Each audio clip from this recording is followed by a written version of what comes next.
మిత్రులకు, బంధువులకు, స్నేహితులకు, నా సబ్స్క్రైబర్స్‌కి అందరికీ వందనం, అభివందనం. హ్యాపీయెస్ట్ మూమెంట్ ఏంటంటే ఈరోజు నాకు లైసెన్స్ వచ్చింది. ఇక్కడ కువైట్ లైసెన్స్. దీనికోసం చాలా అయితే కష్టపడ్డాను. చూడండి ఇప్పుడైతే ఇంతకుముందు అయితే 3 ఇయర్స్ వ్యాలిడిటీ వచ్చేది. ఇప్పుడు 5 ఇయర్స్ వచ్చిందనమాట. అంతా లక్. సో లైసెన్స్ వచ్చిన తర్వాత ఫస్ట్ డ్యూటీ అయితే మా మేడం వాళ్ళ పాపది పడింది. ఆమె అయితే సెలూన్‌కి అయితే పిలుచుకొని వచ్చింది. సో ఈ సెలూన్ వచ్చేసి మా ఏరియాకి పక్కనే ఒక 5 కిలోమీటర్స్ డిస్టెన్స్ ఉంటుందన్నమాట. ఫింతాస్ అనే ఏరియా.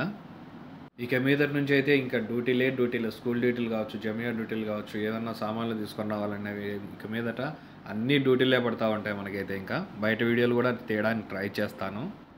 నాకైతే ఇచ్చిన వెహికల్ వచ్చేసి MG6 అనమాట. 2023 మోడల్. చాలా బాగుంది వెహికల్ అయితే కనుక. కస్టమర్ని తెలిసి కూడా ఇష్టంగా కువైట్‌కు వచ్చి రాని పనిని నేర్చుకొని మరీ మీకు వీడియోలో చూపిస్తున్నాను. నిలబడి చూపిస్తాను. అందుకు మీ సపోర్ట్ కావాలి ఫ్రెండ్స్.